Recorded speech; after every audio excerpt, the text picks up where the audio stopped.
Althea, gumising ka na at maganda. Nakapila na sa labasan ng mga manliligaw mo. Pati sila Tio Alfred, pinagigising ka na sa akin. Rinig na rinig ko ang malakas na sigaw ng isang babae mula sa labas. Kasabay ng pagsigaw ay ang pagkalampag niya sa pinto ng kwarto ko. Alam ko na kung sino ang gumagambala sa mahimbing kong pagkakatulog.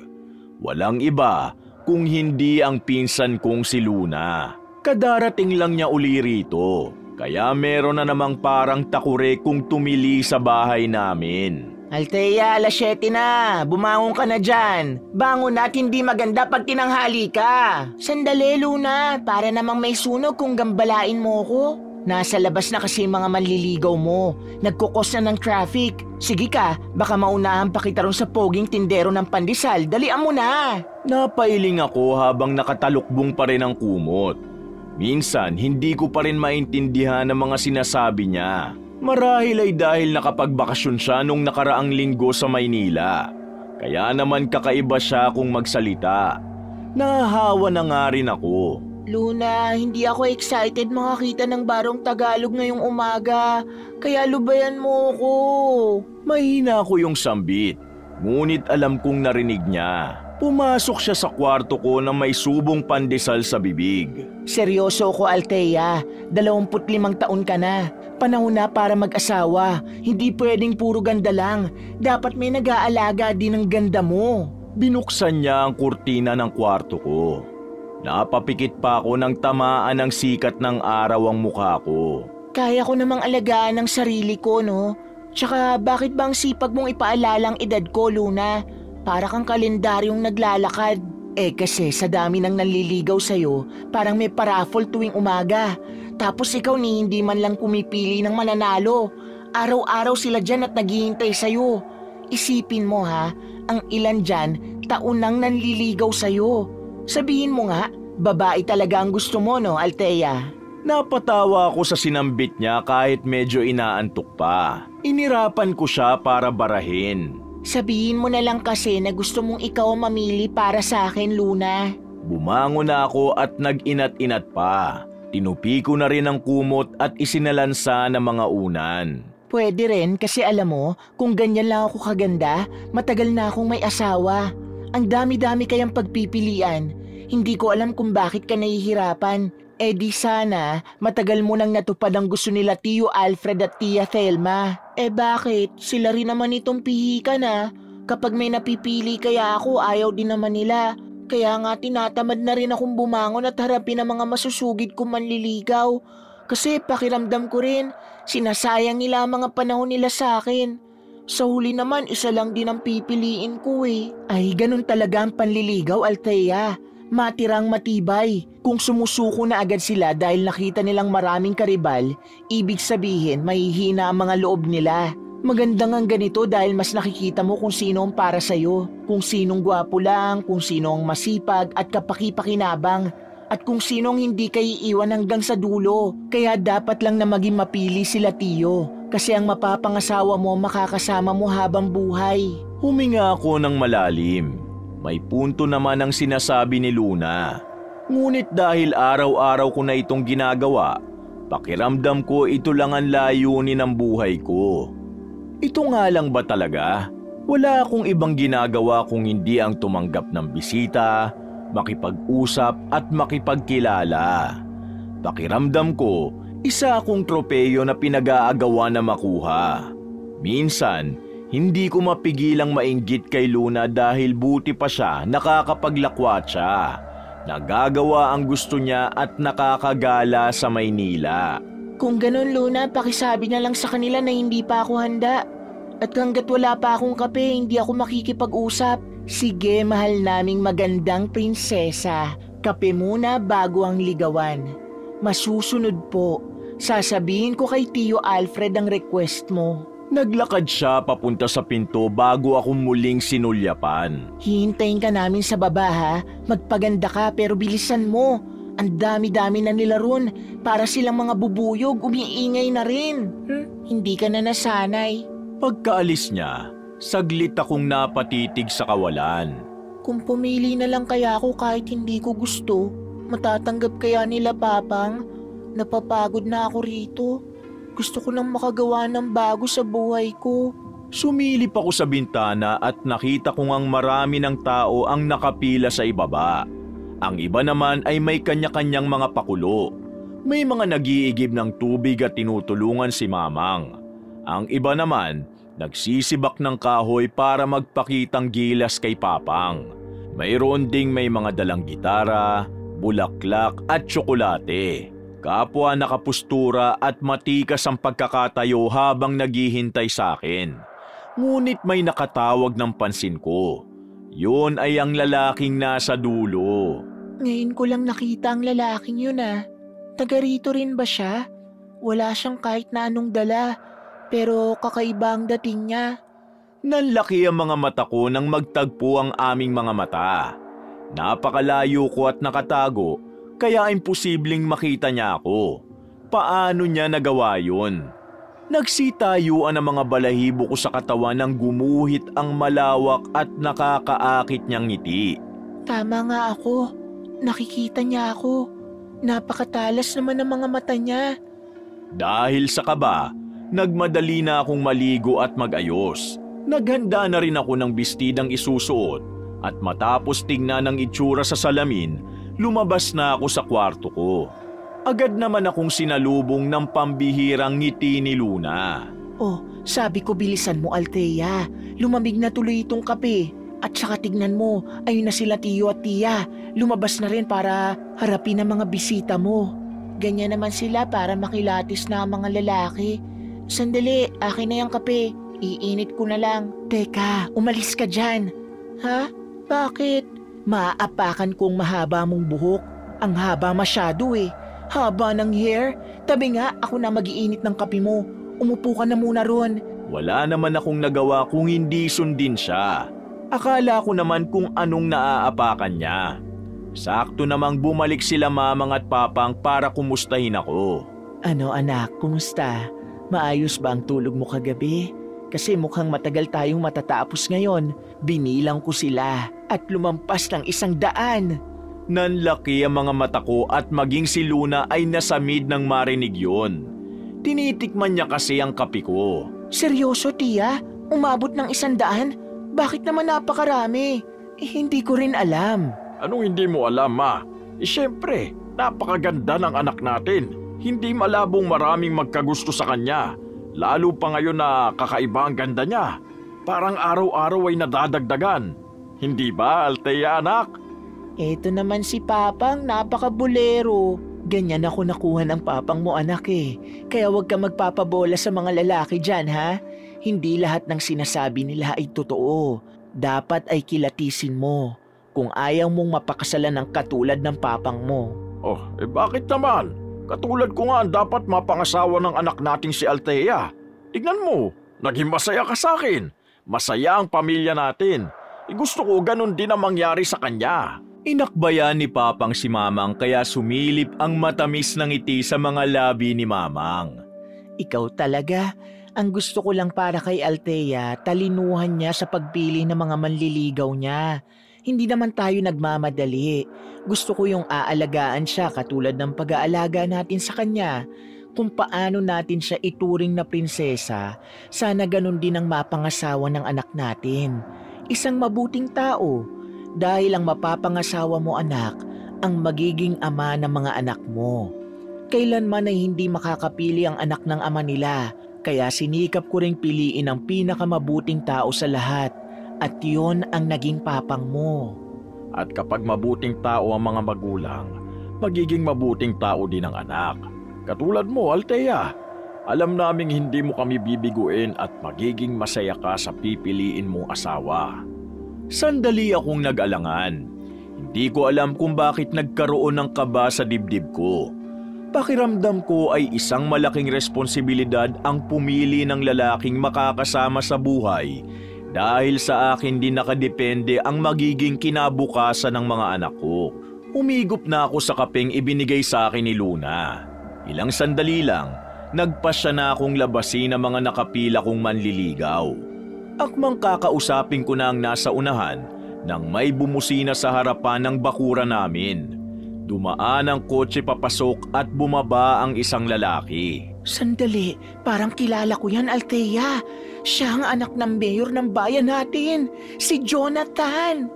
Hinubad ng matipunong lalaki ang salamin niya, saka tumingin at kumindat sa akin. May kinuha pa siyang mga bulaklak at tsokolate bago naglakad patungo sa akin. Kilala ko naman talaga siya dahil hindi naman ito ang unang beses niyang bumisita rito sa bahay namin. Madalas lang siyang huling dumating, ngunit sumisingit sa pila kaya siya ang nauuna. Para sa iyo, Althea. Ako mismo ang pumitas ng mga bulaklak na yan mula sa malawak naming hardin. Mga mapupulang rosas para sa mga mapupulang labi mo. Hoy, Jonathan! Di porke anak ka ng mayor, may karapatan ka ng unahan kami kay Althea. Umila ka ron sa likod. Oo nga, hindi ito patas. Palagi niyan lang itong ginagawa sa amin, Althea. Kapag nauna na naman siya, mawawalan na naman kami ng pagkakataong makausap ka. Mauubos na naman ang oras sa kanya. Bakit? Problema ko ba yun? Alangan naman papilain niyo pa ang anak ng mayor. At saka isa pa, huwag na kayong pumila at magsiuwi na kayo. Dahil at the end of the day, ako naman ang pinaka nararapat na mapangasawa ni Althea eh. Hindi ba Senyor Alfred at Senyora Telma? Nilingon ni Jonathan ang mga magulang kong lumabas na rin sa pintuan ng bahay namin para pigilan ang namumuong gulo. At sa pagkakangiwi pa lang ng mga magulang ko, naiintindihan ko na napapayagan na naman nila ang Jonathan na ito. Ngunit sawang-sawa na akong makipag-usap sa kanya. Wala naman siyang sinasabi bukod sa sarili niya at kung gaano siya kagaling. Ni minsan ay hindi niya ako tinanong. Sige na anak, si Jonathan muna ang unahin mo. Oo nga anak, nakakahiya naman sa anak ng mayor. Anong nakakahiya, Papang? Parang may pinapaboran tayo kung siya na naman ang uunahin kong kausapin. Hindi ba't sabi niyo, galingan ko sa pagpili? Paano ako makakapili kung siya na lang palagi ang nakakausap ko? Oo nga, Tia. May punto si Althea. Dapat makausap niya lahat para matimbang niya kung sinong mas karapat dapat sa kanya at kung sinong sa tingin niya ay makakasundo niya. Di ba, Althea? Napangiti ako at tumango. Ngunit nawala ang ngiting yun nang sumabad si Jonathan, kaya sabay-sabay kaming napalingon sa kanya. Bakit ka pa maghahanap ng karapat-dapat? Narito naman ako. Ano bang kaya nila ibigay sa'yo na hindi ko kayang ibigay? Bulaklak? Tsokolate? May dala ako isang kaba ng bigas. Mas mapapakinabangan to ng pamilya nila. Ako rin, may mga dalang prutas at gulay. Sa panahon ngayon, wala nang binatbat ang mga bulaklak na malalanta at mga tsokolating yan na makakapagpataba. Mas mabuti sa kalusugan ng prutas at gulay na dala ko. Ako naman, may dalang manok. Ako naman, baboy. Napanganga na lamang ako sa mga sunod-sunod na ipinagyayabang na mga lalaki. Ito ang dahilan kung bakit hindi rin kami namomroblema sa kakainin namin araw-araw dahil napakaraming binibigay ng mga kung ano-ano na mga manliligaw ko. Natigilan naman ako nang dumaplis ang tingin ko sa lalaking naroon sa dulo na matyagang naghihintay at nanonood sa amin. Siya ang lalaking nakita ko kanina mula sa kwarto ko. Ngayon ay nakatitig at nakangiti lang siya sa akin mula sa malayo. Pasimple pa siyang kumakaway. May kung ano kong nararamdaman sa puso ko na hindi ko nararamdaman sa ibang mga lalaki kapag nakakausap ko sila. Makapagsalita naman kayong lahat para hindi ko kayang bigyan ng pamilya ni Althea ng mga ganyan. Bukas na bukas magdadala ako ng mga bigas, baboy, manok at baka rito. Tignan lang natin kung di kayo matameme lahat. Padabog siyang bumalik sa sasakyan niya at umalis. Kaya naman nagkaroon ng sandaling selebrasyon sa kampo ng mga lalaking nakapila para sa akin. Nang sandaling yun, nagdesisyon na akong magsimulang kausapin sila pati na rin ang tapusin ang paghihintay nila sa akin. Sana maintindihan mo. Alam kong may makikilala ka pang mas maganda kaysa sa akin. Kaya makabubuting itigil mo na ang panliligaw mo sa akin. Ayoko lang na masayang ang panahon mo. Mas mabuting ibigay mo na lang to sa mas karapat-dapat na babaeng magmamahal sa'yo pabalik. Naiintindihan ko, Althea. Pero duda akong makakahanap ako ng mas maganda sa'yo. Ikaw ang pinakamagandang babae dito sa bayan natin. At hindi pag-aaksaya ng panahon ang ginagawa ko. Masaya akong nakilala ka at nagkaroon ako ng pagkakataong makausap ka. Napatunayan kong hindi ka lang maganda, kundi mabuti ka ring tao. Sana mahanap mo na rin ang lalaking mapapangasawa mo. Tumango ako at sinundan na lamang ng tingin ang likod ng lalaking yon. Nakita ko rin ang pila, parang hindi nauubos, at napapagod na rin akong makipag-usap. Daig ko pa ang nag-i-interview ng mga empleyado para lang kilalanin sila isa-isa. Merong nagbabahagi ng mga nararanasan nila, meron ding iniimbitahan akong kumain sa labas, at meron ding nagpapahayag na kaagad kung ilan ang gusto nilang maging anak. Naaawa na lang si Luna habang nakatitig at umiiling sa akin mula sa malayo. Oh, mga iho, magsikain na muna kayo, tanghali na. Naganda kami ng pagkain para sa inyo. Hindi po kami nagugutom. Ayos lang ho. Kayo hindi, pero ang anak ko, oo. Kaya sige na, magpahinga na muna tayo at magsikain. Huwag na kayong mahiya. Pinapwesto ni Mamang ang mga lalaki sa isang malaking mesa at doon hinainan ng pagkain katulong si Luna. Ako rin naman ay kumilos din para handugan sila ng makakain at hindi ko alam bakit tuwang-tuwa sila. Kumilos na nga ang lahat at isa-isang umupo sa mesa. Napatingin naman ako sa dulong pila ng mga lalaki at kumunot ang noo ko nang hindi ko makita ang lalaking kanina ko pa hinihintay. Bakit kasi siya nasa dulo? Napakatagal pa para makausap at malaman ko ang pangalan niya. May hinahanap ka, Althea? Nilingon ko si Luna na tumabi na muna sa akin para bumulong. Ha? Wala. Sino na mga hanapin ko? Siguro yung lalaking nasa dulo ng pila, no? Akala mo ba hindi ko mapapansin? Interesado ka sa lalaking yun, no? Hindi tumahimik ka nga. Baka may makarinig sa'yo. Sus, kunwari ka pa. Naiintindihan ko naman kasi, gwapo naman talaga. Napansin ko rin siya kanina. Hindi mo kailangan maglihim sa akin, Althea. Ganun talaga, may isa kang mapupusuan. Kaya lang, kailangan mong maghintay bago siya makausap. Wala na siya nainip yata. O baka nakipila lang siya kasi nawiwirdohan siya kung anong pinagkakaguluhan ng mga lalaki. Tapos nakita ko, hindi naman pala ako ganun kagandahan. Baliw, ngayon ko lang narinig yan sa'yo Dahil lang sa isang lalaki, bumaba ng tiwala mo sa sarili mong kagandahan. Ibig sabihin lang yan, hindi siyang para sa'yo kaya maghanap na lang tayo mamaya ng iba. Hinila na ako ng pinsan ko sa loob ng bahay at doon kami kumain. Kinumusta pa ako nila Mamang at Papang kung may napupusuan na raw ba ako. Ngunit sinagot ko lang sila ng wala at nagkatinginan kami ni Luna. Tinapos ko na lamang ang pagkain ko. Saka lumabas nang makitang nawala na ang mga lalaki. Oh, anong nangyari? Umuwi na silang lahat? Bakit anak? Wala nang naiwan? Lumabas din sila Papang at si Luna at kapwa nakitang mga bakanting upuan na lamang ang natira sa pagkainan. Hindi ko alam kung bakit guminhawa ang pakiramdam ko dahil makakapagpahinga na ako. Baka masyadong nasarapan sa pagkain iniluto mo, Ma. Kaya napauwi sila. O baka babalik din sila rito agad. Mabuti pa, ligpitin na rin natin. Tia, wala ka namang inilagay sa pagkain, hindi ba? Anong ibig mo sabihin, Luna? Itinuro ni Luna ang lamesa at nakita niyang may mga bakas ng dugo. May mga dugo sa kutsara. Hindi kaya sila umuwi ay dahil may kung ano silang nakain? Imposible yan, Luna. Katulad ng pagkain nila ang kinain natin. Di sana may nararamdaman na rin tayong kakaiba. Nagmadali silang umuwi. Napatingin kami sa nagsalita. Biglang tumibok ang puso ko ng mabilis nang makita ko ang lalaking nasa dulo ng pila kanina. Napalunok pa ako nang humakbang pa siya papalapit sa amin para yumukod. Magandang tanghali sa inyong lahat, lalo na sa'yo, magandang binibini. Ako nga pala si Mateo. Inilahad niya ang kanyang magiting na kamay na siyang dahan-dahan kong tinanggap. Para niya akong nahihipnotismo. Matipuno ang kanyang pangangatawan at kahit na kayo manggi ang balat, nag-uumapaw pa rin ang kagwapuhan. Lamang kesa sa iba kong manliligaw. Ako si Althea. Nang tumikhim si Papang, doon ko napansin na napatagal na pala ang titigan namin ni Mateo.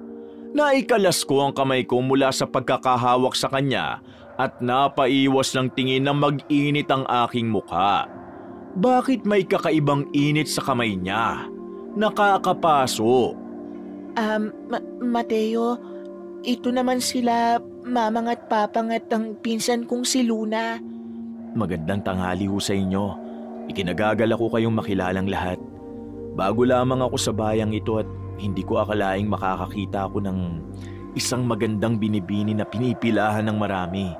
Akala ko mawawala na ako ng pagkakataong makausap siya dahil ako ang nasa huli ng pila. Mukhang maswerte ka, iho. Nagsialisan ng lahat Kaya ikaw na ang susunod na pwedeng kumausap sa anak namin. Iiwan muna namin kayo para ligpitin ang mga pinagkainan ng ibang manliligaw ni Althea. Sige anak, kausapin mo na muna siya para makapagpahinga ka na rin pagkatapos. Halata kay mamang na hindi niya gusto si Mateo. Marahil dahil mas gusto niyang mapangasawa ko ang anak ng mayor na si Jonathan. Muli namang nagpakumbaba si Mateo nang umalis na mga magulang ko at naiwan kami. Sandaling katahimikan ng namayani hanggang sa napag-isip-isip kong magsalita. Ano palang nangyari sa kanila? Bakit sila umuwi agad? Hindi ko rin sigurado. Naparami siguro ang kain nila kaya kinailangan nila magbanyo. Ganun ba? Pero bakit may mga dugo? Iyan ang hindi ko alam, Althea. Hindi ka ba kumain kanina? Napalingon kami kay Luna na siyang sumabat sa pag-uusap namin. Kumain ako bago umalis kanina. Umalis ka? Bakit? Kinuha ko ito para ialay sa iyong pinsan. Muling inilahad ni Mateo ang malapad niyang kamay sa harap ko at naroon ang isang kwintas na may maliit na itim na bato. Ano yan? Nakita kong bawat isang manliligaw mo ay may dala-dala para ihandog sa'yo. Kaya naman umuwi ako para kunin tong kwintas na minana ko pa sa aking mga ninuno. Anong klaseng kwintas naman yan?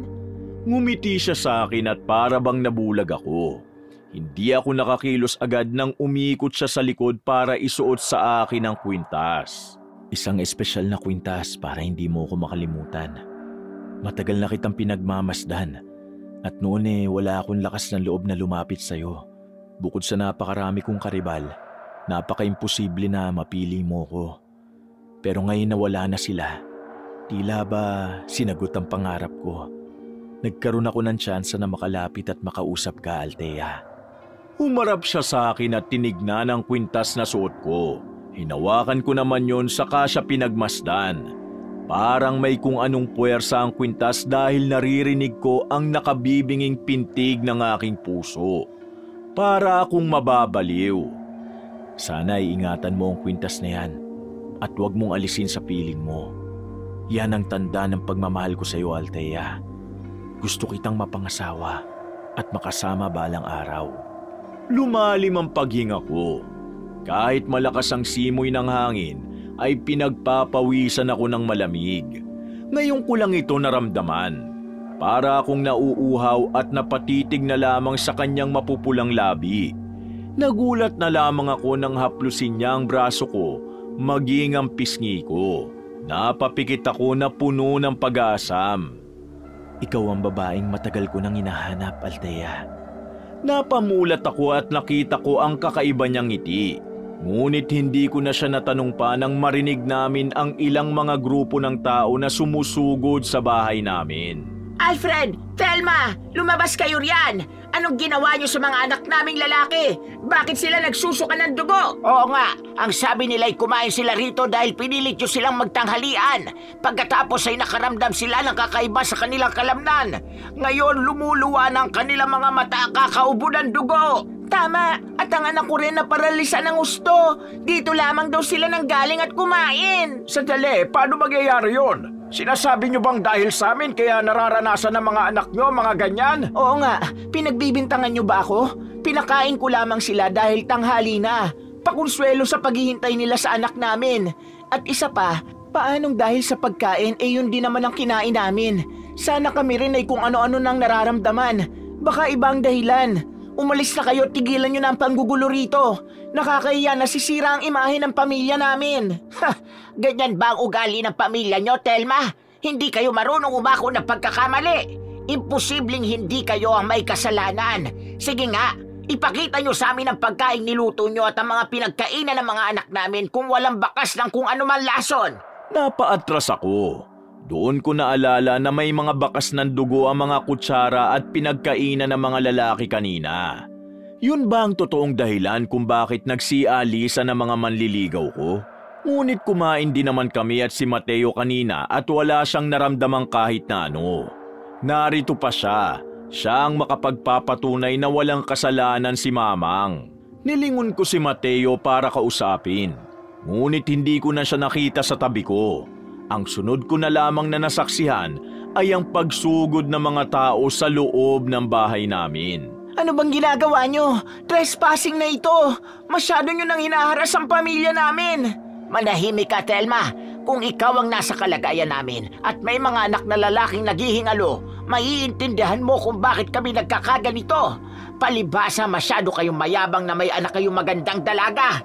Ginagamit ninyo si Althea para kumuha ng pabor sa amin. Tama! Ilang beses ko lang pinigilan ang anak kong bumalik rito at tigilan ang pagkuha ng mga bigas dahil kami na mismo ang nawawala ng pagkain pero hindi pa rin siya tumitigil. Ang anak ko rin. Gulay na nga lang ang makakain namin, dinadala pa niya rito. Pareho tayo. Ayan, ang manok na inaalagaan ng asawa ko narito. Dinala niya rito para iaalay sa Althea yan.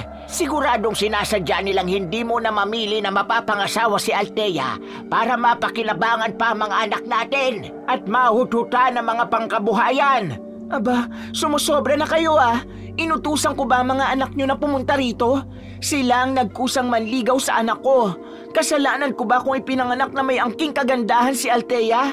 Na kahit na sinong lalaki ay magugustuhan siya?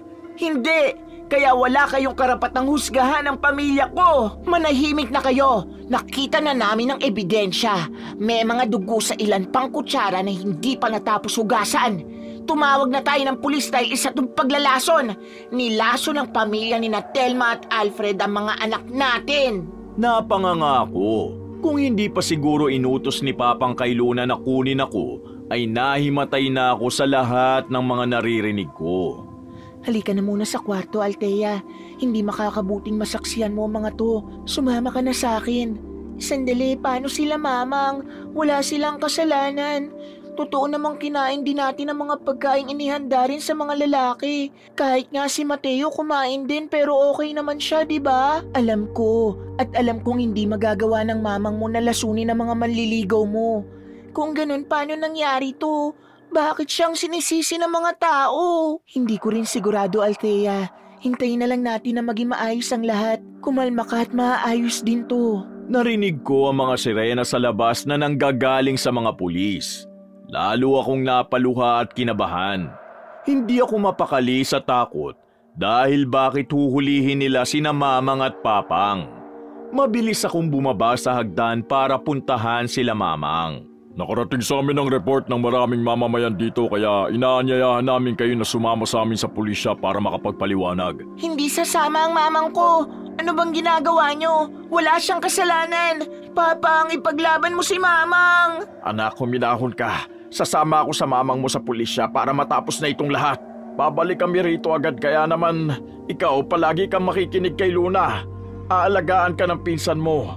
At isa pa, hintayin mo kami bago mo tanggapin ang isang lalaki sa buhay mo. Hinaplos ni Papang ang buhok ko saka siya tuluyang sumama kay Mamang na kinukuha na ng mga pulis. Nagsisunuran din ang mga tao at kapwa umalis na sa pamamahay namin. Naiwan kaming parang nasalanta ng bagyo. At babalik na sana ako sa loob nang may marinig akong paparating na sasakyan. Althea, anong problema? Narinig kong pinuntahan kayo ng mga pulis dito kaya nagmadali ako. Tingnan mo, may mga dala pa akong baka at kalabaw para ihandog sa'yo. Jonathan, hindi ngayon ang oras para sa ganyang bagay. Wala na ako sa posisyon para tumanggap pa ng manliligaw. Isinama ng mga pulis sa mga magulang ko. Ano? Ano daw dahilan? Sinisisi nila si Mamang kung bakit nagsusuka ng dugo ang mga lalaking kumain ng pagkain inihain ni Mamang. Imposible talagang nilason sila ni Mamang, Jonathan. Hindi magagawa yun ni Mamang. Lumapit si Jonathan sa akin at sinubukan niya akong pakalmahin. Niyakap niya ako at hinagod ang likod at buhok ko. Totoo, hindi magagawa yun ng mamang mo. Mabuti rin siya sa akin eh. Imposibleng nalason niya ang lahat para ako lang ang matira para sa'yo. Hindi niya yung kailangan gawin. Marahas ko siyang itinulak pagkat hindi ko nagustuhan ang sinabi niya. Anong sabi mo? Naniniwala ka bang si Mamang ang lumason sa kanila? Hindi naman sa ganun, Althea. Binibiro lang kita. Sinusubukan kong pag-aangin ang loob mo. Pwes hindi nakakatulong. Alam mo ba dahil wala na ang mga manliligaw ko, ikaw na ang pipiliin ko? Hindi. Dahil hindi kita gusto. Hindi porket anak ka ng mayor, malakas ng advantage mo sa akin.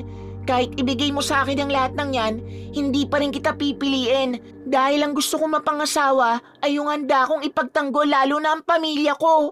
Tinulak ko si Jonathan at takmang tatalikuran ko na siya nang hawakan niya ang braso ko. Ano bang dapat kong gawin para magustuhan mo ko? Kaya ko sa iyong ibigay ang lahat, Althea. Kung gusto mo, pupuntahan ko ang mga magulang mo sa pulisya para tulungan sila. Seryoso ako sa iyo. Siguro kasi presko ang dating ko kaya akala mo lulukuhin lang kita. Pero Althea, matagal na kitang gusto. Hindi naman ako mag-aaksaya ng panahon sa iyo kung gino-joke time lang kita eh. Hindi ako makapagsalita at napatitig lamang sa sinsero niyang mga mata. Ngunit wala akong maramdaman. Alam kong hindi siya nagsisinungaling, subalit hindi pumipintig ang puso ko para sa kanya. Alis na ako at iiwan ko itong mga hayop na pwede mong ulamin. Babalitaan kita sa magiging takbo ng areglo sa pamilya ko. Hinaplos niya pa ang buhok ko bago umalis. Sakay ng magara niya at malaking pickup truck, nilisan niya ang pamamahay namin. Naiwan sa bakuran ang ilang baka, baboy at manok. May mga ilang kaban pa ng bigas. Para bang siniguro niyang hindi ako magugutom ng ilang buwan. Bakit? Gaano ba magtatagal sila mamang sa pulisya? Inisip kong makakauwi naman sila agad. Mapapatunayan nilang inosente sila. Althea, pumasok ka na rito sa loob. Malapit nang magdapit hapon. Ako nang bahala sa mga yan.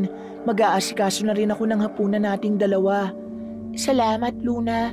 Kung wala ka, hindi ko rin alam kung paano ko ngayong iniwan ako nila, Mamang. Magpakatatag ka. Babalik din ang mga magulang mo. Sa ngayon, magpahinga ka na. Umiling ako at pumunta sa lababo para kumuha ng basahan. Tutulungan kita maglinis, Luna. Ako nang bahala sa mga to. Pero Althea, hindi pwede. Papangit ang kamay mo. Hindi ka na magugustuhan ng mga lalaki mo manliligaw kapag nakipagkilala ka. Duda akong may pupunta pa para sa akin bukas pagkatapos ng mga nangyari ngayong araw. Sana lang nasa maayos na kalagayan ng mga lalaking yun. Gusto ko ring malaman kung paano sila nalason. Sana makabalik na sila mamang at papang dito para masagot ang mga katanungan ko. Kinabukasan, wala nang mga kalampag na gumising sa akin. Ngunit dilat na mga mata ko kahit wala pang araw. Napatingin ako sa bukas na bintana ng kwarto ko at nakita ko ang isang itim na kalapating naroon. May mga mapupulang mata. At doon ko naalala ang napanaginipan ko. Si Mateo, nagpakita siya sa akin sa panaginip ko. At ang ginagawa namin doon ay... Napahawak ako sa labi ko at dagling nakaramdam ng init. Ngunit sinubukan kong iwaksi sa isipan ang nakita ko sa panaginip. Hindi ito maaari. Isang beses ko palang siyang nakita kahapon. Kahapon ko lang din siya nakilala. Bakit hinahanap-hanap ko na siya kaagad? Pinilit kong iwaksi sa aking isipan si Mateo.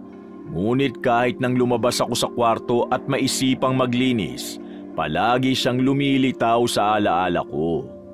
Althea, may problema ba? Bakit ang aga mong nagising? Hindi ko rin alam.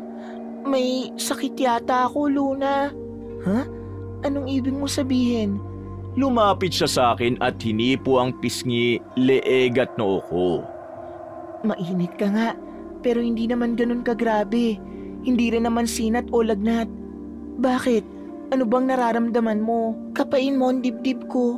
Ang lakas ng tibok ng puso ko. Hindi ko mapigil. Sinusubukan kong kumalma pero kapag naiisip ko si Mateo, lalong bumibilis ang pintig ng puso ko. Napanaginipan ko pa siya kagabi. Nako, hindi kaya nahulog na ang loob mo sa kanya? Posible bang mangyari yun? Oo naman, baka dahil na love at first sight ka kay Mateo. Hindi naman ba itatanggi? Kahit ako nakikisigan sa kanya. Bagay kayong dalawa. Ha? Sa tingin mo? Oo, pero subukin mo muna siya. Tignan mo kung mabuti siyang tao habang kinukumpirma mo rin sa sarili mo ang totoo mong nararamdaman. Pupunta ba siya ngayon? Makipag-usap ka sa kanya para mas makilala mo siya. Hindi ko sigurado. Bigla siyang nawala kahapon eh. Sana nga dumating siya para mas malinawan ako.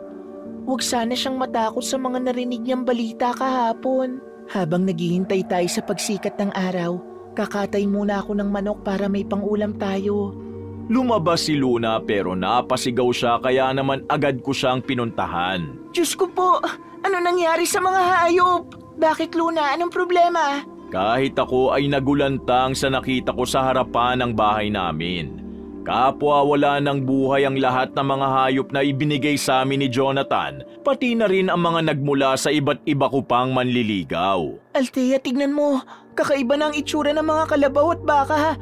Nangitim na kaagad sila. At yung mga baboy, parang kinaykay ang mga laman loob.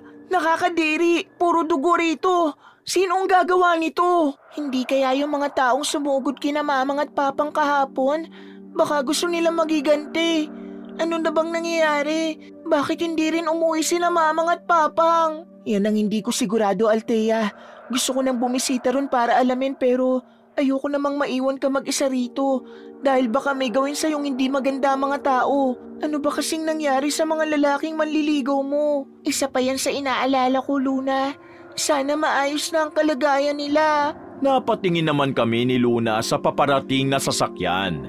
Si Jonathan, nagbalik siya. Ano kayang dala niyang balita tungkol kina mamang at papang? Sabay naming pinagmasdan ni Luna ang pagbaba ni Jonathan mula sa malaki niyang sasakyan. Ano nangyari sa mga hayop? Bakit pinatay niyo kaagad? Maghahanda ba kayo na parang may piyesta? Hindi, Jonathan. Ganyan na sila ng madatnan namin. Tingnan mo, may mga kakaiba pang kagat dahil pilas ang kanilang mga balat. Tama si Althea. Napansin ko rin yun. Parang kagat ng isang mabangis na hayop. Kung ganon, anong hayop ang gagawa nito? Na pati ang mga manliligaw mo ay kakagating din. Ha?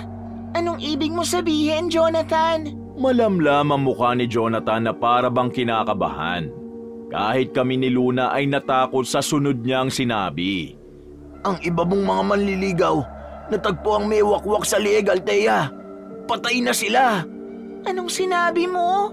Nang papunta ako rito, nadaanan ko ang mga bahay na may mga malalakas na pagpalahaw. Nakita ko ang mga bangkay ng mga lalaking namukhaan kong narito kahapon sa inyo para bisitahin ka. At ang mga pagkakapareho nila, kumain sila ng pagkaing inihanda ng iyong mamang. Kaya naman mas lalong nahirapang mapawalang sala ang iyong ina, Althea. Yan ang dahilan ng pagpunta ko rito. Ang ibalita sa iyo ang nangyayari sa pulisya simula kagabi. Napahawak ako sa aking bibig.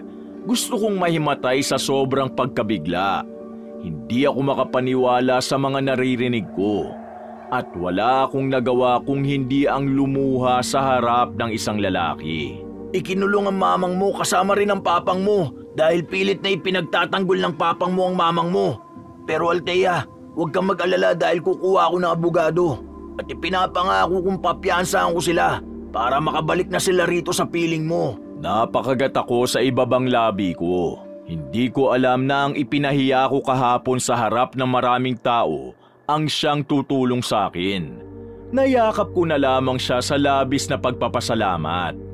Pakiusap, gawin mo ang lahat para makalaya ang mga magulang ko, Jonathan. Pangako, kapalit nito ay pakakasalan kita. Hinalikan niya ang noo ko at nginitian ako bago hinawakan ng magkabila akong pisngi. Pangako, gagamitin ko ang kapangyarihan ni Dad para maging maayos ang lahat sa pamilya mo. At magpapadala na lamang ako na makakain nyo ng pinsan mo rito. Tuluyan na siyang nagpaalam sa aming dalawa ni Luna. Sakay ng kanyang magarang sasakyan ay umalis na siya sa bahay namin. Oh, akala ko ba si Mateo ang napupusuan mo? Bakit biglang kay Jonathan ka magpapakasal? Sa tingin ko si Jonathan na mas karapat dapat sa akin. Mas nakausap at nakilala ko siya kumpara kay Mateo. Baka pansamantala lang itong nararamdaman ko para sa kanya. Mas makabubuti kung si Jonathan ang piliin ko.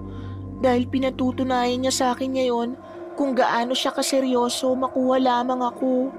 Tama ka nga naman. Paano mo mababayaran ang mabubuti niyang gawa para sa'yo kung hindi ang tuparin ng kahilingan niyang mapangasawa ka? Sayang lang at dahil nakikita kong wala kang nararamdaman para sa kanya. Matututunan ko rin siyang mahalin, Luna. Ilihim mo na lang ang tungkol sa nararamdaman ko kay Mateo dahil siguradong mabilis din tong mawawala. Katulad ng ipinangako ni Jonathan, pinadala niya kami ng pagkain. Nagpadala rin siya ng taong maglilinis ng mga patay na hayop sa paligid ng bahay. Kaya naman narito lang kami sa loob ni Luna at naghihintay ng balita tungkol kina Mamang at Papang. Kinabukasan, muli akong nagising sa isang malagim na panaginip. Naroon na naman si Mateo, ngunit hindi kami naghahalikan lamang. Hubad kaming pareho habang yakap-yakap ang isa't isa. Ano bang nangyayari sa akin? Hindi ko naman siya nakikita pero bakit siyang laging nasa isip ko?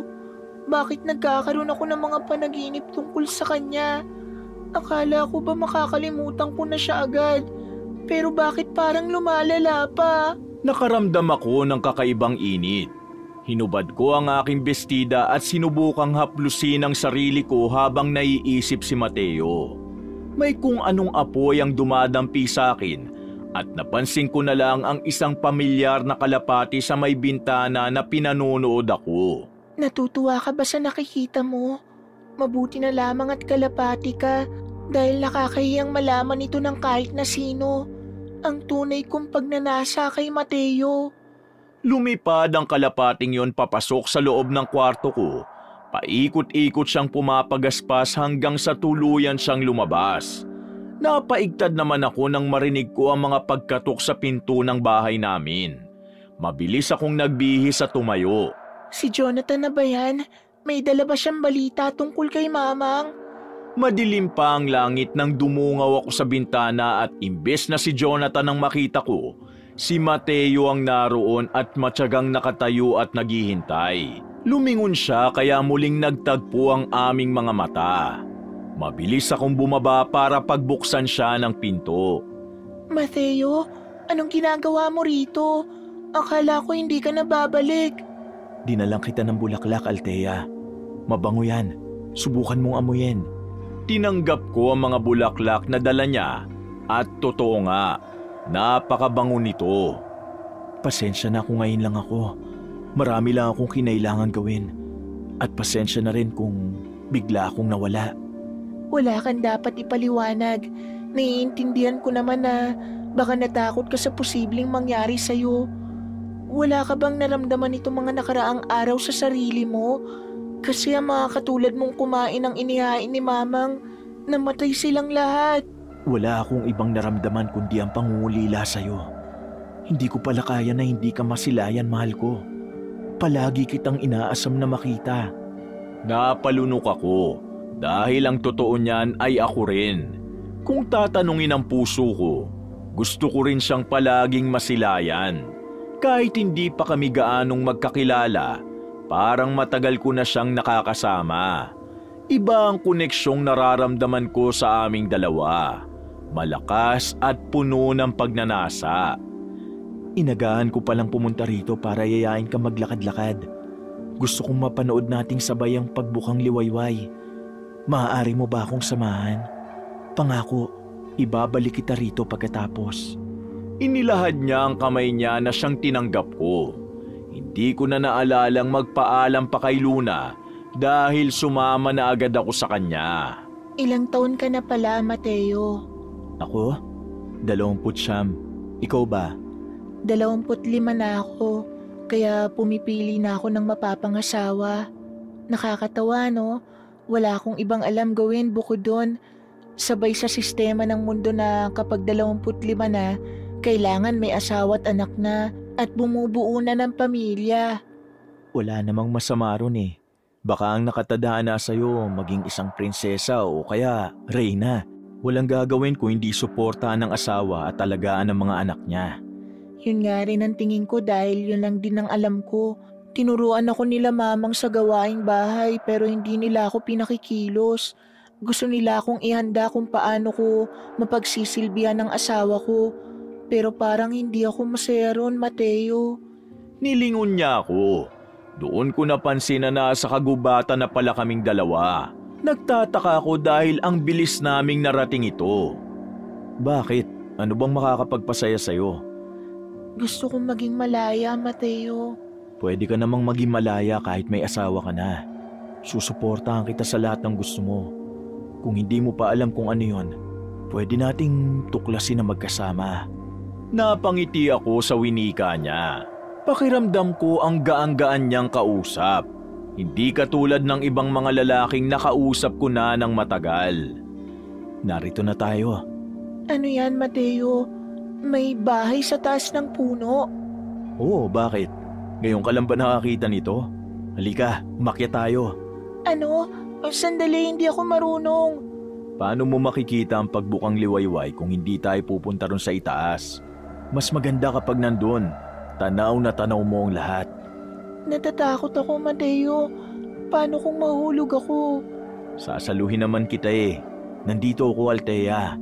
At isa pa, paano mo madidiskubre ang mga bagay-bagay kung palagi kang natatakot? Kailangan mong subukan para malaman mo. Itinuro niya sa akin ang matarik na hagdan paakyat ng treehouse. Kahit kinakabahan, sinubukan kong sumunod sa kanya. Hawakan mo ang kamay ko. Hindi kita bibitiwan. Pangako. Sinunod ko siya. Mahigpit akong nakahawak sa kamay niya habang binabaybay namin ang hagdan patungo sa taas ng puno at hindi ko na malayang nakaakyat na kaming dalawa. Tingnan mo, puputok na ang araw, Althea. Namangha ako sa kagandahan ng kalangitan. Unti-unti nang umaangat ang araw at lumiliwanag na ang kapaligiran. Ano, maganda ba? Oo, Mateo. Sobrang ganda. Hindi ako makapaniwalang masasaksiyan ko ito. Ikaw lang eh. Wala ka masyadong tiwala sa sarili mo. Paano ka magiging malaya niyan? Salamat. Salamat, Mateo. Kung hindi dahil sa'yo, hindi ko mararamdaman ang ganitong kasiyahan. Nakangiti ako habang nakatitig sa kalangitan na walang sawang humihila ng aking paghinga. Sobrang ganda. Ngunit mas hindi ako nakahinga nang lumapat ang kamay ni Mateo sa may baywang ko. Nasa likod ko siya at hindi ako nakapalag nang yakapin niya ako. Rinig na rinig ko ang malakas na tibok ng puso ko. Kasing ganda mo ang tanawin yan, Althea. Handa kong harapin ang umaga, basta ikaw makakasama. Napalingon ako sa kanya. May kung anong humihila sa akin na tumingin sa mga mata niya. Lumalim lalo ang aking paghinga nang mapatitig ako sa kanyang labi. Napapikit ako nang ilapit niya ang kanyang mukha sa akin at ang sunod ko na lamang na naramdaman ay ang init ng kanyang halik sa akin. Ngayon nakumpirma ko na, hindi lang pansamantala ang nararamdaman ko kay Mateo. Tila yata umiibig na ako. Magkahawak kamay kaming naglalakad pabalik sa bahay. Nadatnan ko naman si Luna na palakad-lakad sa harapan at natigilan siya nang makita ko. Althea, saan ka ba nanggaling? Kanina pa kita hinahanap. Pasensya na. Niyaya kasi ako ni Mateo na tanawin ang bukang liwayway.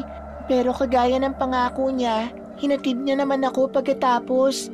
Salamat nga pala, Mateo. Naputo lang sasabihin ko nang paglingon ko ay wala na si Mateo. Oh, nasaan ang sinasabi mong Mateo? Wala ka namang kasama. Ha? Pero kasama ko siya kanina. Ay, tumigil ka na, Althea. Halika na't pumasok na tayo sa loob. Siguradong malilintikan ako sa papang mo kapag nalaman niya to. Huwag mo na ulit itong gagawin, ha? Kapag lalabas ka, magpaalam ka sa akin. O kung hindi naman, isama mo ko para sigurado tayong ligtas ka. Hindi mo alam kung anong balak sa'yo masama ng mga tao ngayon. Pero mabuti si Mateo, Luna. Nagkausap kami kanina at nakilala ko siya. Maganda ang hangarin niya sa akin at handa niya akong suportahan kapag siya ang pinili ko. Ha? Akala ko ba si Jonathan ang pakakasalan mo? Bakit pa bago-bago? Sino ba talaga? Hindi ba't ipinangako mo na kay Jonathan na siya ang pipiliin mo kapalit ng ginagawa niya ngayon? At nabalitaan kong nagpadala na siya na abogado ron para asikasuhin ang paglaya ng mamang at papang mo. Natigilan ako at napakagat sa ibabang labi. Nagmadali akong pumasok sa bahay namin papunta sa kwarto ko, ngunit sinundan pa rin ako ni Luna ng mga tanong. Althea, sa pag-aasawa, hindi pwedeng pabago-bago ka at lalong hindi pwedeng dalawa. Pag-isipan mong mabuti kung sino talaga ang gusto mo makasama dahil hindi biro yan. Anong magagawa ko, Luna? Mahal ko na si Mateo. Hinalikan ko siya kanina at dun ko nakumpirma ang nararamdaman ko. Siya ang tinitibok ng puso ko. Anong sabi mo, Althea? Isang kalapas na nga lang ginawa niya. Hindi pa kayo kasal pero hinalikan ka niya. Ako ang gumawa, Luna. Ako may kasalanan. Ako ang lumapit sa kanya at hinalikan siya. Anong sabi mo, Althea? May hinalikan ka? Napalingon kami pareho sa lalaking nagsalita. Si Jonathan. Naroon pala siya sa may pinto. Jonathan, magpapaliwanag ako. Hindi ko sinasadya. Nahulog na lang talaga ang loob ko sa kanya. Pero kahapon lang nasabihin mong akong pakakasalan mo. Bakit biglang nagbago ang isip mo? Patawarin mo ko. Si Mateo talaga ang gusto ko, Jonathan. Siya ang gusto kong pakasalan. Napangisi naman si Jonathan. Sino Mateo ang tinutukoy mo? Yung kasama mo ba kanina? Nakita mo siya? Kilala mo si Mateo? May ipinakita siya sa aking malaking papel na may guhit ng isang lalaki. Nanlaki ang mga mata ko nang makita si Mateo roon. Kasama ako ng mga pulis na nag-iimbestiga sa nangyari rito sa bahay nyo. Pati na rin sa mga nangyaring pagkamatay ng mga lalaking manliligaw mo, Althea. At ang ilan sa kanila, may napansing kahinahinalang lalaki na hindi pamilyar sa kanila. Ito yung lalaking yun.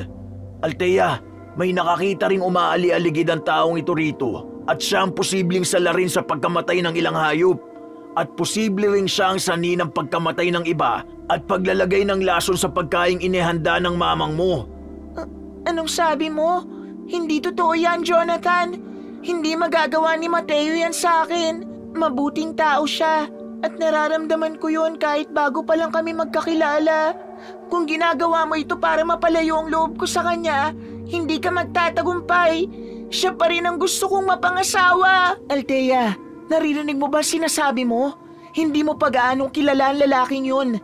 Bakit ka nagtitiwala sa kanya? Dahil mahal niya ako at mahal ko rin siya. Kaya lumabas na kayo sa kwartong ito kung ayaw niyong ako ang umalis.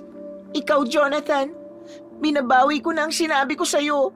Itigil mo na rin ang panliligaw sa akin dahil wala itong patutunguhan.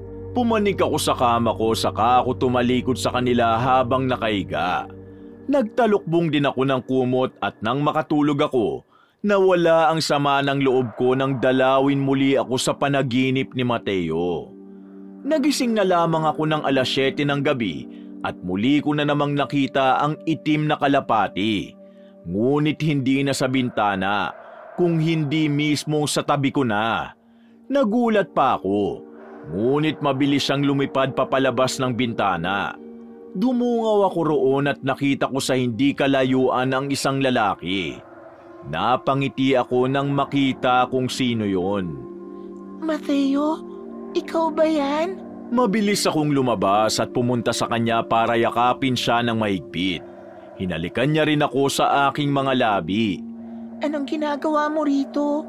Akala ko hindi na naman kita makikitang muli dahil nawala ka na naman bigla. Binabantayan ko lang ang bahay mo kung sakaling may masamang loob na magpunta rito. Alam mo ba, sinisisi ka ni Jonathan.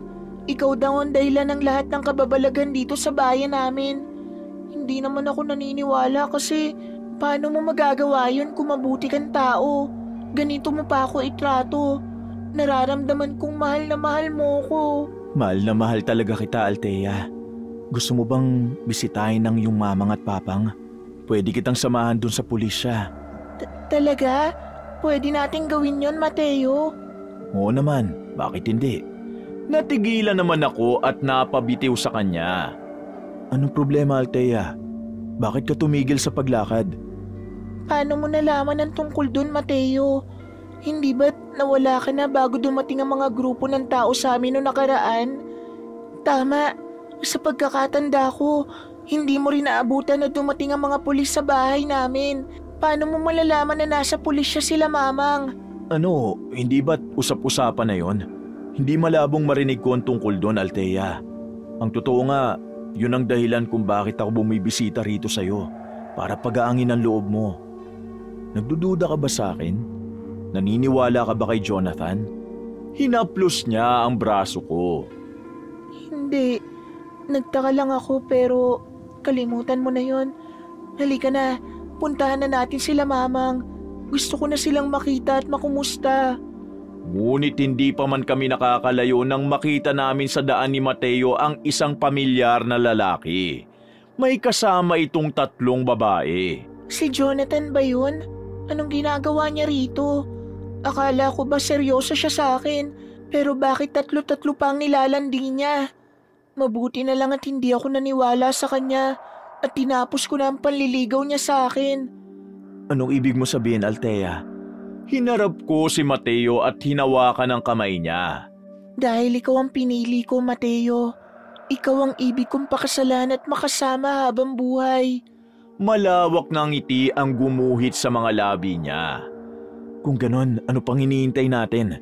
Pumunta na tayo sa iyong mga magulang para sabihin to. At pangako, pakakasalang kita sa lalong madaling panahon. Tutulungan ko rin ang mga magulang mong makalaya. Maraming salamat, Mateo. Masayang-masaya ako. At alam kong hindi ko pagsisisihan ang desisyong ito. Nagpatuloy na kaming maglakad patungo sa pulisya. Ngunit isang kaguluhan ang bumungad sa amin. Ano po nangyayari rito? Bakit may mga ambulansya? Ay naku, miss, may umataking aswang kanina. May napatay na mag-asawa. Ano po? Agad akong kinutuban. Mabilis akong tumakbo patungo sa loob. Pero hindi ko pa man nagagawa ay nakita ko nang inilalabas na ng mga tao ang 2 biktimang nakahiga sa stretcher. Nakita ko ang pagkahulog ng isang kamay at doon ko nakumpirma kung sino ito. Mamang ko yan! Sabihin niyo ano nangyari sa kanya! Sabihin niyo sa akin! Lalong gumimbal ang mundo ko nang mapagtanto ko na ang katabi niya ay ang walang buhay kong papang. Tinanggal ko ang pagkakataklob sa kanilang mukha at para akong pinagsakluban ng langit at lupa. Hindi ito maaari! Sinong gumawa nito sa kanila? Sinong pumatay sa mga magulang ko? Naramdaman ko ang paghipo sa akin ng isang kamay. Si Mateo. Niyakap ako at dinamayan. Umalis na tayo rito, Althea. Sigurado kung ayaw nilang makita mo sila sa ganitong kalagayan. Halika na. Hindi ako aalis dito, Mateo. Hindi ko sila pwedeng iwan. Kailangan managot ang gumawa nito sa kanila. Natanaw ko sa hindi kalayuan si Jonathan nanlalaki din ang mga mata sa nasaksihan. Agad ko siyang sinugod. Kasalanan mo ito! Kasalanan mo, Jonathan! Pinabayaan mo ang mga magulang ko! Namatay sila mamang at papang dahil sa'yo! May humigit sa akin at sa pagkakataong yun, hindi ako iniwanan ni Mateo. Halika na, Althea. Umalis na tayo rito. At saan ka pupunta? Ikaw si Mateo, hindi ba? Alam mo bang pinaghahanap ka ng mga pulis? At siguradong ikaw rin ang may pakana ng pagkamatay ng mga magulang ni Althea. Anong sabi mo? Bakit ako? Oo nga, Jonathan. Pwede ba tigilan mo na si Mateo? Wala siyang kasalanan. Kasama ko siya at siya pa nga nagaya na puntahan namin si Mamang at Papang. Baka kaya kanya niyaya para gawing alibay. Ano ka ba, Jonathan? Hindi ka na nakakatuwa. Huwag mong siraan sa akin si Mateo. Para sabihin ko sa'yo, siya ang pinili ko at hindi ako magsisisi. Pinagkatiwalaan kita pero anong ginawa mo? Namatay si Mamang at Papang kasi mas inuuna mo makipagharutan sa mga babae. Mabuti na lang at nakita ko dahil baka napaniwala mo ako sa mga kasinungalingan mo. Siguro kung pinili kita, magkakandaleche-leche lang ang buhay ko. Katulad na lang ng nangyayari ngayon. Hinawakan ko ang kamay ni Mateo saka ako siya tinalikuran. Sandali, Althea! Saan ka pupunta? Huwag kang sumama sa lalaking yan! Hindi mo siya kilala! Hindi ko na siya pinansin pa at nagpatuloy na lamang sa paglalakad. Mas mabuti ito dahil kung hindi kami aalis doon ay baka pati si Mateo ay mawala sa akin. Narinig ko pa kaninang pinaghahanap ng mga pulis ang lalaking mahal ko. Saan tayo pupunta, Althea? Ihatid ba kita sa bahay ninyo? Hindi rito ang daan pa uwi. Hindi, ayoko. Huwag tayong umuwi sa amin. Dalin mo na lang ako kahit saan kung saan makakaiyak ako ng malakas. Mailalabas ko lahat ng sama ng loob ko sa mundo. Pinakinggan niya naman ang hiling ko.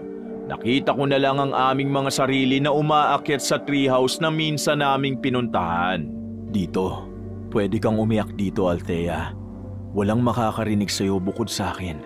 Hindi kita huhusgahan. Maraming salamat, Mateo. Hindi ko alam ang gagawin ko kung wala ka. Wala na sina Mamang at Papang sa hindi malamang dahilan. Tapos iginigiit pa ni Jonathan na may kinalaman ka rito. Hindi ko maintindihan. Ako rin hindi ko maintindihan. Pero hindi na yun mahalaga, Althea. Ang importante, mailabas mo muna ang mga nararamdaman mo. Makikinig ako. Kasabay ng aking mga pagluha ay ang pagbuhos ng ulan. Nakaramdam ako ng lamig. Ang tunog ng ulan ay parang humihele sa akin na matulog. Napatingin ako kay Mateo na malalim akong pinagmamasdan. Nagulat ako nang lapitan niya ako at halikan. Nang gabing yun, hinayaan ko siyang tulungan akong kalimutan ang lahat. Nagising na lamang ako na umaga na at hubot-hubad sa piling ni Mateo. Nagmamadali akong bumalik sa bahay namin kung saan nakahalukip-kip si Luna na naghihintay pala sa akin. Saan ka galing, Althea? Kasama mo na naman ba si Mateo? Alam mo ba nangyari sa Mamang at Papang mo?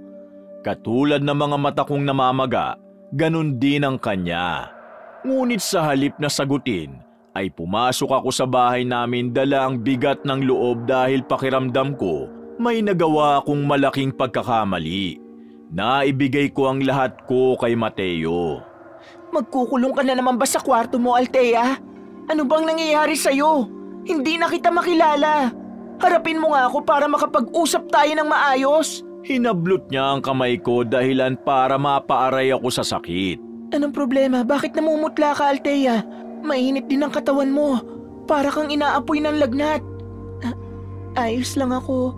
Hayaan mo na lang muna ako. Muli ko siyang tinalikuran ngunit hinawakan niya lang ang balikat ko para iharap ako sa kanya. Subalit dahil sa ginawa niya, napasigaw ako. Aray, Luna! Ano ba? Masakit! Anong masakit?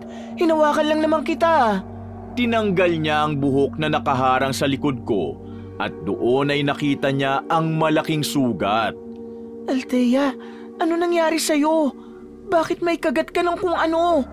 Nangingitim at tila natuyuan na ng dugo. Sandali, katulad ng mga kagat na natagpuan sa leeg ni na Mamang at Papang mo.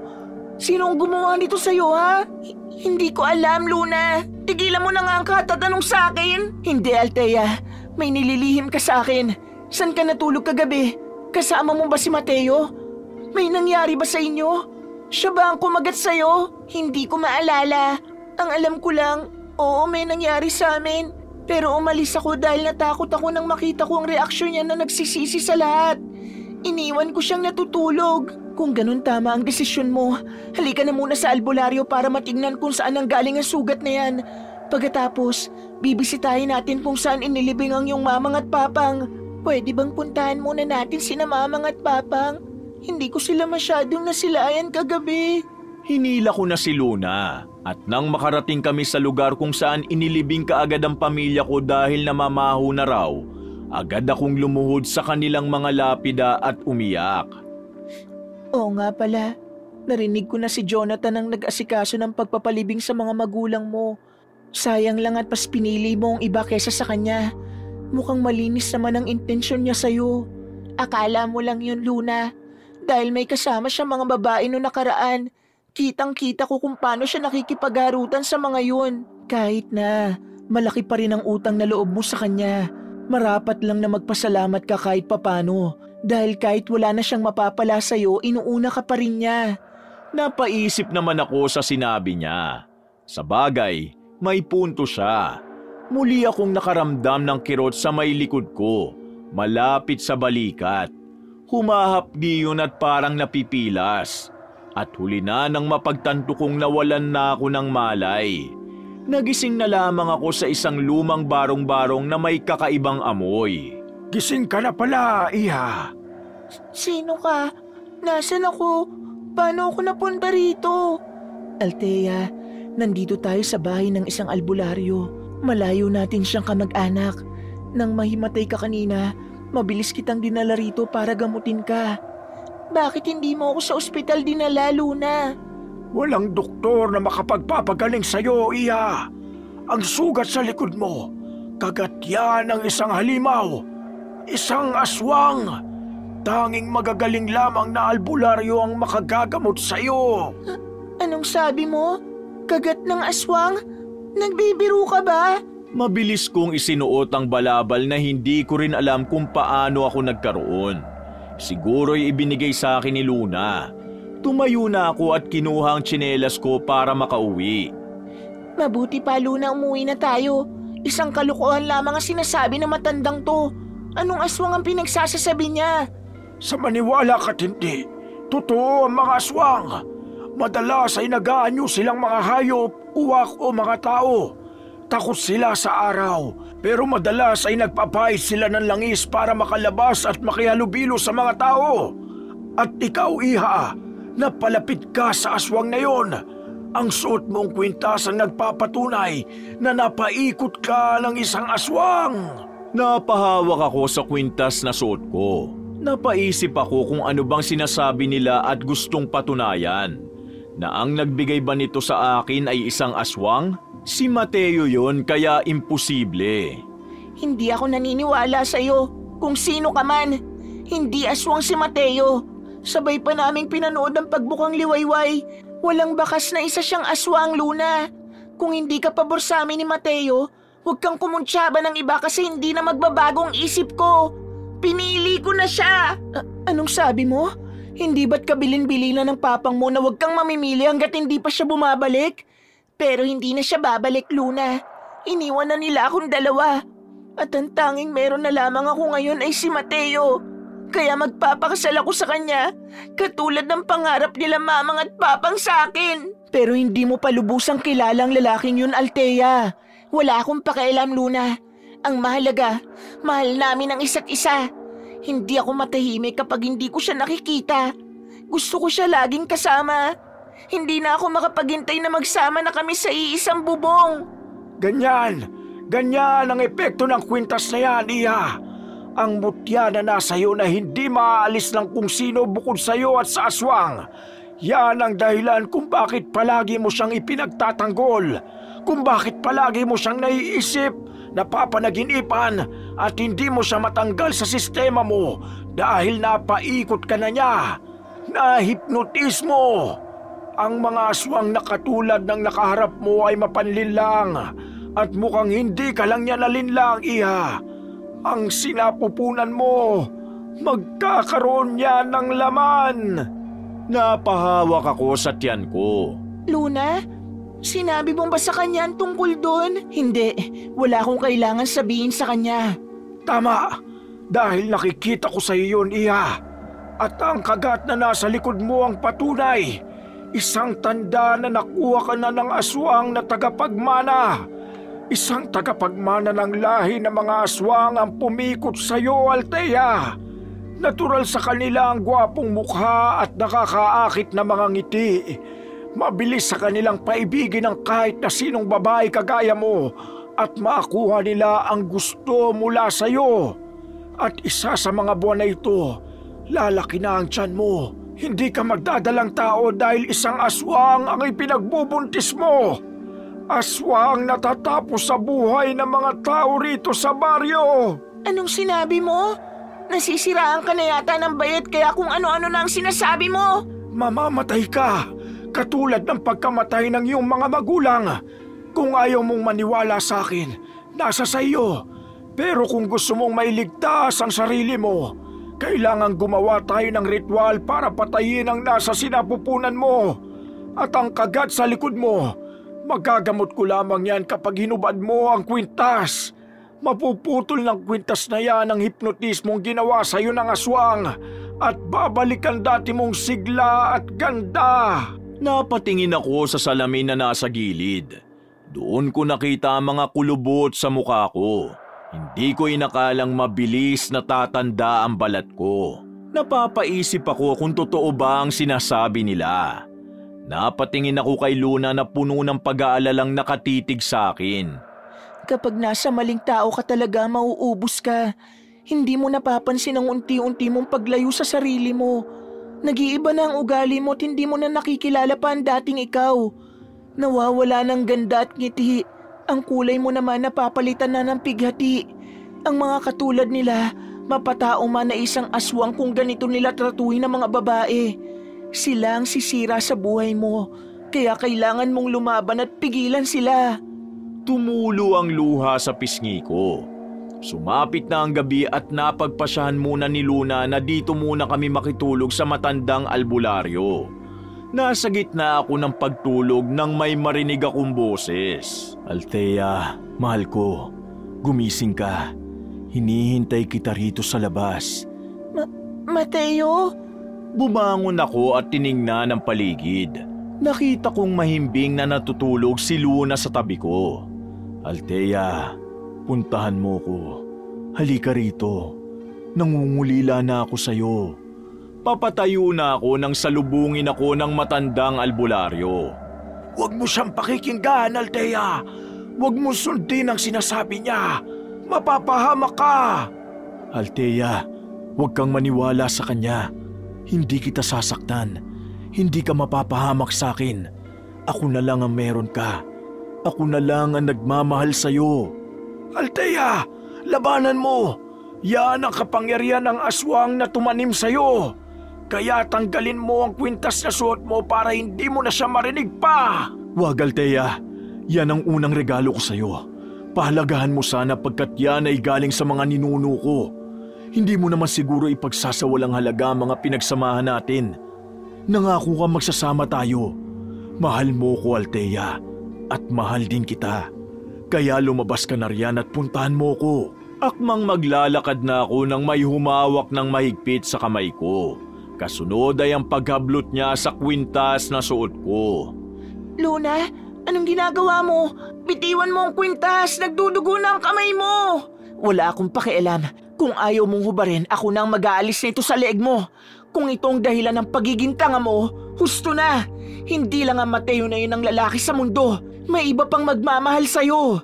Pero nagsama na kaming dalawa. Naibigay ko na sa kanya ang sarili ko.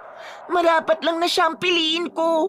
Siya pa rin ang pakakasalan ko at gusto kong maging asawa. Malakas na sampalang yumanig sa buo kong pagkatao. Tumigil ka na, Althea.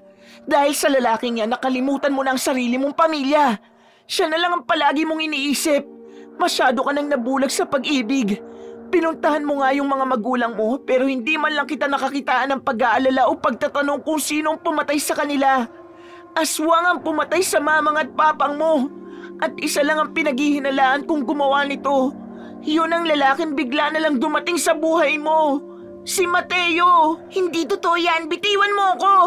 Siguro naiinggit ka lang kasi may nagmamahal sa akin. Naiinggit ka lang dahil akong pinipilahan ng mga lalaki. Baka nga ikaw may pakana ng lahat ng ito para masira ang pamilya ko. Baka ikaw ang naglagay ng laso sa mga pagkain nila. Ikaw ang pumatay sa mga hayop na bigay sa akin ni Jonathan. Naiinggit ka sa akin kaya ayaw mo akong maging masaya. Anong sabi mo? Tuluyang ka na yatang nasiraan ng bait, Althea. Pinaghahanap ng mga pulis ang Mateo na yan dahil nakalap na nilang ebidensyang siya talaga ang pumatay sa mga magulang mo at sa mga manliligaw mo. Alam mo ba kung paano ko napatunayan? Dahil pinatay niya rin si Jonathan. Natigilan ako at napahakbang palapit sa kanya. Anong sabi mo? Patay na si Jonathan? Pero hindi ba't sinasabi mo pa sa akin kanina na magpasalamat ako sa kanya? Oo, dahil hindi mo napansin. Nasa likod mo lang siya kanina. Ang lapida niya dahil maaga rin siyang nilibing pagkatapos atakihin ng aswang. Mas malala ang kinahinatnan niya. 3 malalaking kagat mula sa aswang. Kung hindi pa si Mateo ang dahilan ng mga ito, hindi ko na alam kung sino. Kaya pakiusap, gumising ka na at hubarin mo na ang kwintas na yan. Napaluhod ako. Umaagos na sa sahig ang dugo ni Luna mula sa pagkapit niya sa kwintas. Nakapagtataka ngang hindi niya yun nakala sa akin. Hinawakan ko ito at sinubukang tanggalin nang may marinig muli akong boses ng lalaki. Althea, wag mong tanggalin ang kwintas dahil sa oras na hubarin mo yan, mawawala na rin ako sa'yo. Mawawala na ang pinakamamahal mo. Lumalim ang paghinga ko. Nakatitig sa akin ang matandang albularyo pati na rin ang pinsan kong si Luna. Mahal na mahal kita, Althea. Natatandaan mo ba mga pinag-usapan natin nung nanonood tayo ng Bukang Liwayway? Susuportahan kita sa lahat. Gagawin kitang malaya. Ang kailangan mo lang ay tanggapin ako. Mahal mo rin ako, hindi ba? Noong una kitang makita, nahulog na agad ang loob ko sa'yo. At alam kong ganun ka rin sa akin. Sandali akong natigilan nang may maalala. Napakapit ako sa kwintas na suot ko. Mateo, ang sabi mo sa akin noon bago ka pa lang dito sa amin. Pero may sinabi ka pang ngayon ko lang napagtanto na matagal mo na akong pinagmamasdan sa malayo. Na ako ang hinihintay mo. Nanlaki ang mga mata ko nang mapagtagpi-tagpi ko ang lahat. Pati na ang mga biglaan niyang pag-alis kapag kailangan ko siya. Nawawala siya kaagad na para bang nagtatago. Tapos ay bigla ko rin siyang makikitang nakapaligid sa bahay pagkatapos umalis ng itim na kalapati. Katulad na lang ng pagyaya niya sa akin na puntahan sila mamang at papang. Mateo, pinatay mo ang mga magulang ko. Totoo ang sinabi ni Jonathan. Kaya ka pumunta sa akin para makita ko ang kamatayan ng mga magulang ko para hindi kita masisi. Nagtataka ako kung paano mo nalaman na nasa pulisya sila mamang at papang. Yun pala ay galing ka na ron, tama ba? Hindi, Althea. Hindi ako ang pumatay sa mga magulang mo. Kaya alam mo ang nangyayari sa akin kahit umaalis ka dahil hindi ka naman talaga lumilisan. Nagiging itim kang kalapate. Ikaw yun, hindi ba? Isa kang aswang. Ikaw din ang kumagat sa akin. Hindi ako, Althea. Maniwala ka sa akin. Inatake tayo ng masamang hayop. Paano, Mateo? Nasa itaas tayo ng puno. Huwag ka na magsinungaling sa akin. Huwag mo nang bilugin ang ulo ko. Hindi mo ako totoong mahal. Gusto mo lang akong makuha. Kaya pinatay mo lahat ng manliligaw ko. Pinatay mo rin si Jonathan. 3 kagat ng halimaw ang nakita sa katawan niya. Kung imposibleng ikaw ang gumawa nun dahil magkasama tayo, baka yung 3 babaeng umaali-aligid sa kanya, sinadya mong makita ko yun. Plinano mo itong lahat. Niloko mo ko. Binabawi ko na ang sinabi ko sa'yo na pinipili kita dahil wala na akong pakialam kung mawala ka sa akin.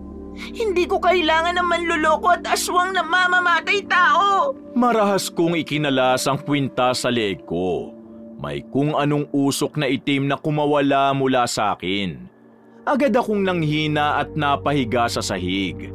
Ngunit nakaramdam ako ng kaba nang makarinig kami ng malalakas na katok sa pinto. Maging sa mga bintana ay may kumakalampag na rin. At may naririnig kaming mga kuliling dahil sa malakas na ihip ng hangin. Nariyan na sila! Nasa paligid na natin ang mga aswang!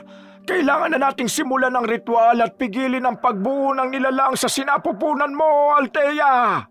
Nangihina akong tumingin sa kanilang dalawa. Humahapdi pa ang sugat sa likod ko na parang natutupok ng apoy. Ano pong kailangan kong gawin? Magsaboy ka ng asin sa paligid natin upang hindi sila makapasok, Luna. Kumuha ka na rin ng mga kandila at papatakan ko ang sugat ni Althea para tuluyan na siyang gumaling.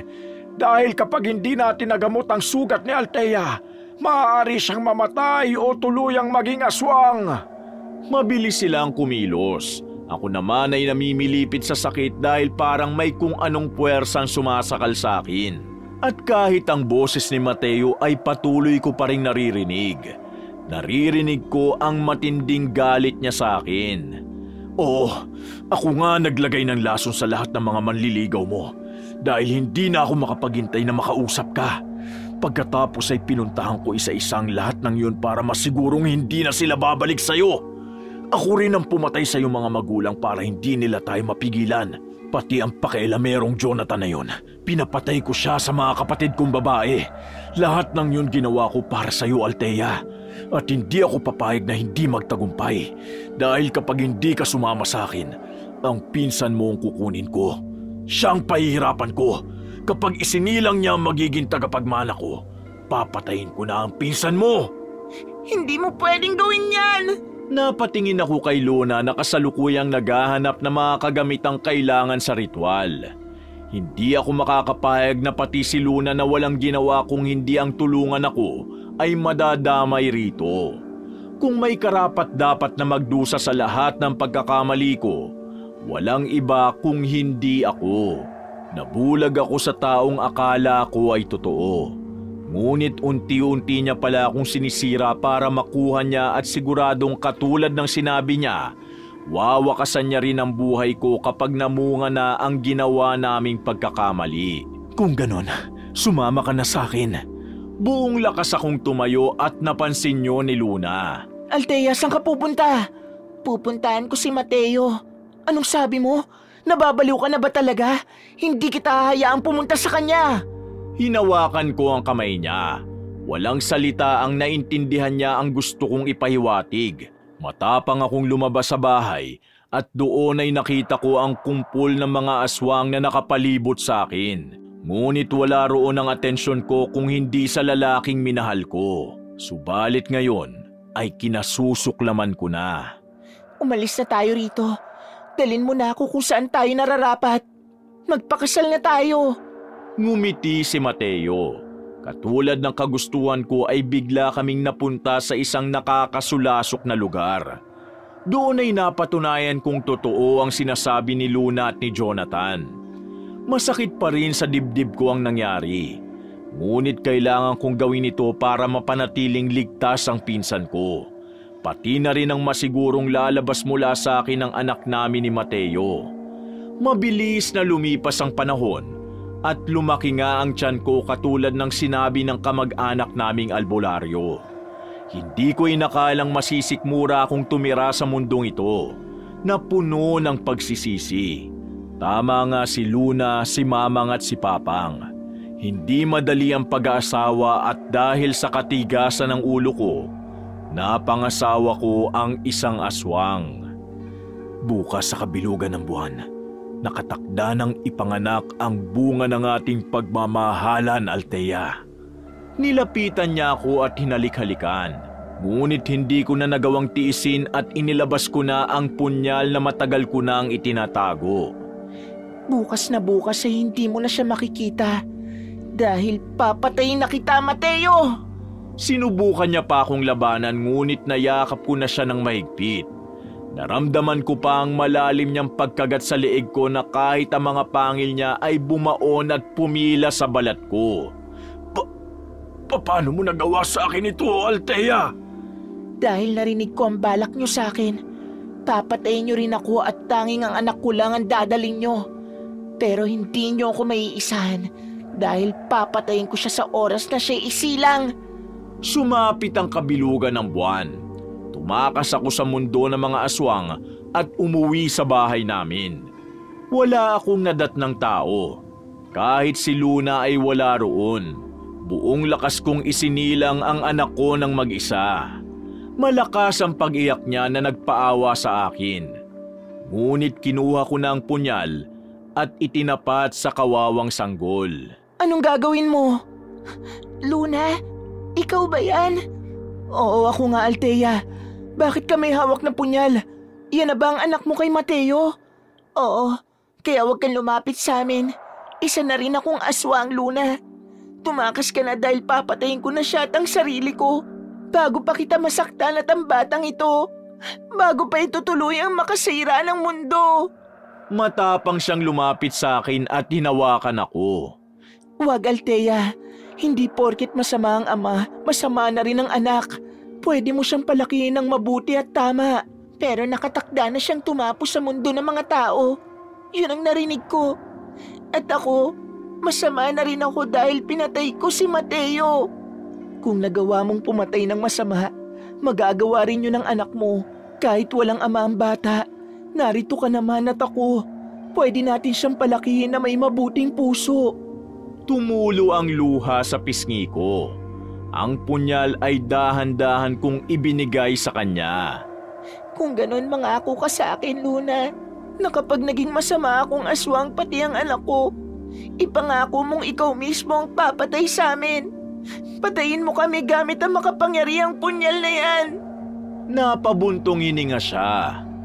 Sige, pero naniniwala akong hindi ka magiging masama, Althea. Pinsan kita eh.